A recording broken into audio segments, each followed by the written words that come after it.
दोस्तों, अगर आप और अच्छी नींद चाहते हैं तो हमारी प्यारी सी ऐप नींद को इंस्टॉल करें। इस ऐप पर आपको एक्सक्लूसिव स्लीप स्टोरीज़ मिलेंगी और आप बिना यूट्यूब प्रीमियम के भी इन स्टोरीज़ को बैकग्राउंड में सुन सकेंगे। इंस्टॉल करने के लिए आप हमारी वेबसाइट neend.app पर ज़रूर आइए और अच्छी कहानियाँ, स्लीप म्यूज़िक, कुछ टिप्स सुनने के लिए इस चैनल को सब्सक्राइब कीजिए। आजकल इतनी टेंशन रहती है कि नींद ही नहीं आती, है ना? अगर आप भी ऐसे ही किसी को जानते हैं जिसे नींद आने में ज्यादा समय लगता है या तकलीफ होती है, तो उसके साथ ये कहानी जरूर शेयर करें।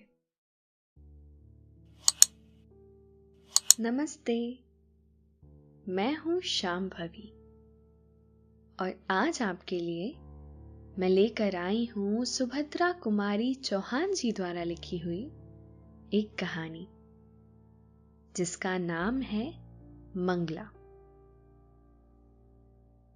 तो चलिए इस कहानी को शुरू करते हैं। लेकिन पहले आप अपने आसपास की सारी लाइट्स ऑफ करके आराम से लेट जाएं। अपनी आंखें धीरे से बंद कर लीजिए। अब थोड़ा सा अपने शरीर को आराम दीजिए, थोड़ा और आराम। अपने शरीर को बिल्कुल ढीला छोड़ दीजिए। कोई टेंशन नहीं, कोई तनाव नहीं। अपने दिमाग में चल रहे सभी विचारों को, चिंताओं को त्याग दें। एक शांति सी महसूस करें। सारी नेगेटिव, पॉजिटिव विचारों को धीरे धीरे निकाल दें। हाथों को सीधा करें और अपनी कमर के साइड में रख लीजिए। अब अपनी सांस पर ध्यान लगाएं। इसको धीमे या तेज नहीं करना है। बस ध्यान देना है कि कैसे वो आपके अंदर प्रवेश कर रही है और कैसे वो वापस आपके गले और नाक के माध्यम से वापस निकल रही है। आपका मन शांत, एकदम शांत होता जा रहा है। आप अच्छा महसूस कर रहे हैं। खुद को काफी हल्का फील कर रहे हैं। हर तरफ शांति है, सुकून है, खामोशी है। आज मंगला चली गई। मेरा घर सूना हो गया। ठीक उसी तरह जैसे बच्चों के उड़ जाने के बाद पक्षी का घोंसला सूना हो जाता है। चिड़िया बच्चे तो पालती है। सर्दी, गर्मी और बरसात हर मौसम में बच्चे के लिए दाना पानी इकट्ठा करती है। तिल तिल कर अपने को मिटाती और बच्चे को बनाती है। बच्चों के पर फूटते हैं। वे बच्चों की उन्नति में खुश होती है, उन्हें उड़ना सिखाती है। परंतु ज्यों ही डैने मजबूत होते हैं, बच्चे मां का सहारा छोड़कर घोंसले से कुछ दूर तक अकेले भी उड़ते हैं, इस डाल से उस डाल पर, इस पेड़ से उस पेड़ पर। और इस प्रकार एक दिन उड़ते उड़ते बच्चे उड़ जाते हैं। कहाँ? कौन बताए? सूने घोंसले में चिड़ियां कैसे रहे? घोंसले के एक एक तिनके में बच्चों की याद समाई रहती है, जो एक दिन चिड़ियों को घोंसला छोड़ देने के लिए मजबूर कर देती है। और चिड़ियां, बेचारी चिड़ियां, अपने बच्चों को ढूंढने के लिए खुद भी किसी और उड़ जाती हैं। रह जाता है सूना प्राणहीन घोंसला। उसे बच्चों के साथ साथ चिड़िया की भी याद आती है। और प्रतीक्षा करते करते कभी किसी हवा के झोंके से समझौता कर, तिनके अलग होकर अलग अलग दिशा में वह भी अपनी चिड़िया और अपने बच्चों की खोज में उड़ जाते हैं। ना जाने कब से यह क्रम चल रहा है और अनंत काल तक चलता रहेगा। सब चिड़ियों के बच्चे उड़ जाएंगे और सब चिड़ियां उन्हें खोजने के लिए उनके बाद घोंसला सूना करके उड़ जाया करेंगी। पर बेटी को विदा करके मां क्या करे?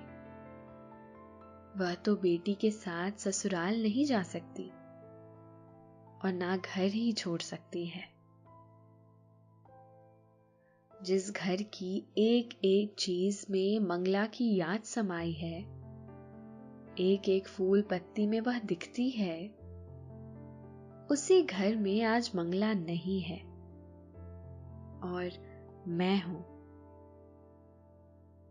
और फिर मंगला जैसी लड़की अनेक बार मेरे मुंह से निकला है, हे ईश्वर, हर एक मां बाप को मंगला जैसी लड़की दे। वह तो केवल मेरी लड़की ना थी, मेरी सब कुछ यही थी। मेरी मां, मेरी गुरु, मेरी मित्र और इसके बाद ही मेरी बच्ची। आज भी वह उतनी ही बच्ची है, परंतु उसके साथ साथ ज्ञान और शिक्षा के ऊंचे स्तर पर पहुंचकर भी अभिमान उसे छू नहीं पाया है। वह अपनी परीक्षा के दिनों में भी घर का मेरा प्रायः सभी काम करने के बाद पढ़ने बैठती थी। और आज मेरी मंगला चली गई है। ईश्वर उसे खुश रखे। मुझे ऐसा लगता है और बार बार मेरे मन में एक तूफान सा उठता है कि यह जो मंगला का बिछोह मुझे इतना खल रहा है, तो क्यों? इस बिछोह का सृजन तो मैंने अपने ही हाथों से किया है। मंगला तो विवाह की इच्छुक न थी। वह बार बार मुझसे यही कहती रही, अपनी गोद से तुम मुझे अलग ना करो अम्मा। तुमने मुझे पढ़ा लिखा कर इतनी बड़ी बनाया है, तुमने अभी तक मेरे लिए कष्ट उठाया है, अब अपनी सेवा करने का अवसर दो। और मैं मंगला के विवाह के लिए बड़ी उत्सुक थी। अपनी बेटी को योग्य साथी के साथ विवाह करके निश्चिंत होना चाहती थी। उस दिन जब बीए का रिजल्ट निकला और मंगला पास हो गई अच्छे डिवीजन और अच्छे नंबरों के साथ, तो मुझे कितनी प्रसन्नता हुई। मंगला एक मजदूरनी की बेटी स्वयं भी अपनी मां के साथ मजदूरनी की तरह काम करने में भी संकोच ना करती थी। फर्स्ट डिवीजन लेकर पास हुई है।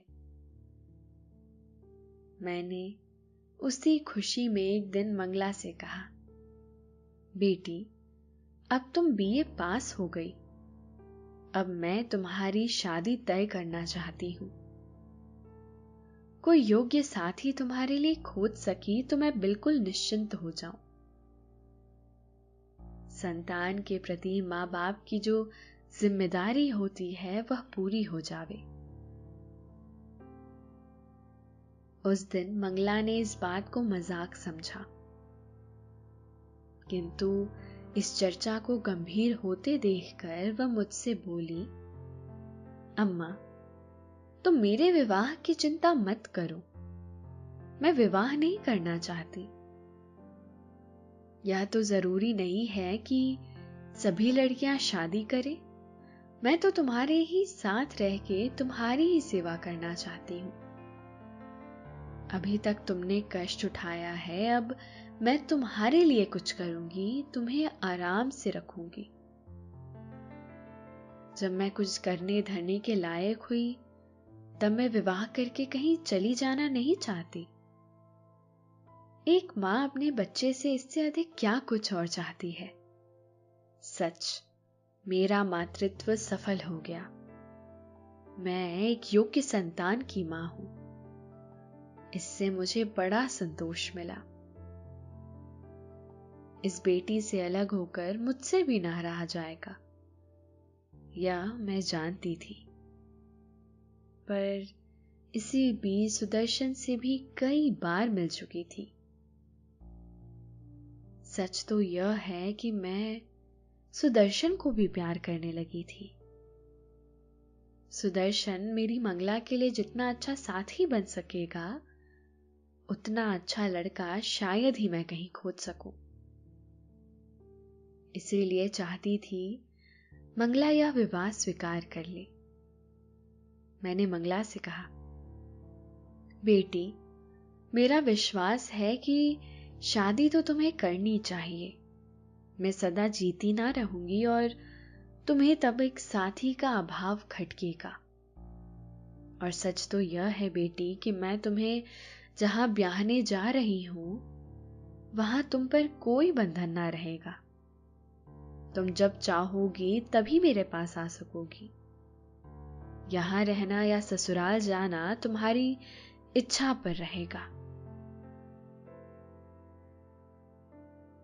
बेटी ने लापरवाही से हंसकर जवाब दिया था, यह सब अम्मा विवाह से पहले की बातें हैं। विवाह के बाद पुरुष पत्नी को अपनी संपत्ति समझने लगता है।